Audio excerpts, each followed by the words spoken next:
ابن شهيد شيخ الإسلام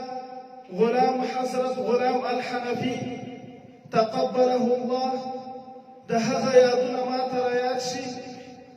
د هغه سختې مرحلې چې هغه مبارک له خپلو شاګردانو له خپلو طالب العلمانو سره څومره هلې ځلې او څومره کوښښونه وکړل هغه به دا خبره ډېره زیاته کوله ای زما ګلاب طالبانو ای زما ګلالي طالبانو ډېر کوښښ وکئ ډېر همت وکئ که څه هم وایي تاسو ډېر وړوکی جماعت ډېر وړوکی ټولګی یاستئ خو تاسو دین ته خدمت وکئ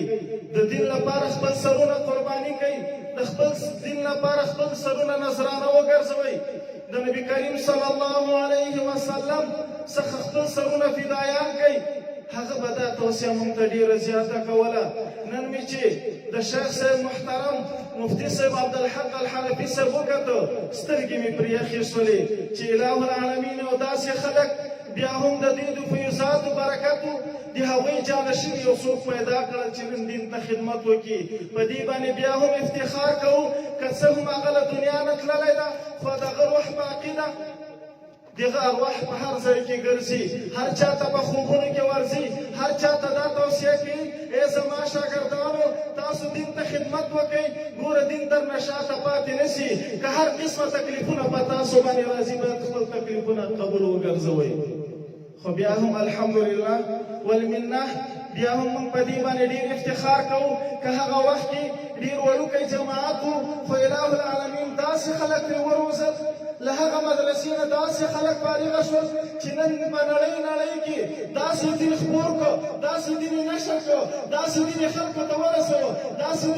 ګلالي طالبان یې وروزل چې نن د هر چا لپاره خپلې سینې سپر ګرځولي دي دا د هغوی فیضات دي دا د هغوی کرامات دي خو اله العالمین د هغوی روح خوشحاله وګرځوي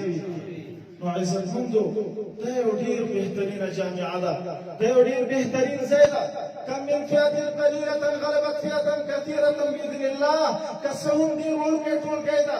وقليل من عبادي الشكور دير كم خلق شد الله تعالى شكر گزار بندگان وي اکثریت باندې مدوکه کیږي نن د نړۍ خلک اکثریت باندې ډیر دوکوي ولكن اکثرهم لا يعلمون قران عظیم الشان مونږ ته څه فرمایي ولكن اکثرهم لا يعلمون اکثر خلک ورنه پوهان او جاهلان وي اکثریت باندې هیڅ کله د چا توګه نشي په کم خلک باندې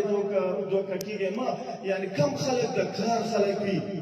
چې دین ته خدمت وکړي راځي چې دا دین دا یو داسې دین ده چې پیغمبر صلی الله علیه وسلم د وینو په زور باندې دې ځای ته رارسولی ده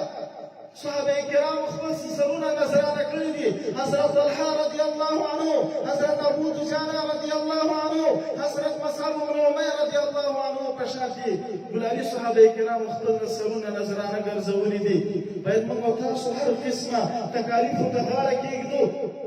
ځکه پیغمبر صلی الله علیه وسلم چې کله له دنیا نه ته د خپل امت غم ورسره د خپل امت تشویش ورسره دا دعا به یې کوله اللهم اغفر لامتي یا الله زما امتیانو ته بښنه وکړه زما امتیانو ته بښنه وکړه هغه څه دومره وفادار غیوره ذات و ما تا جفا وګوره ما تا کې دومره جفا ده په خپل پیغمبر باندې غیرت نشو کولی زما تا د پیغمبر بې عزتي کېږي زما تا د پیغمبر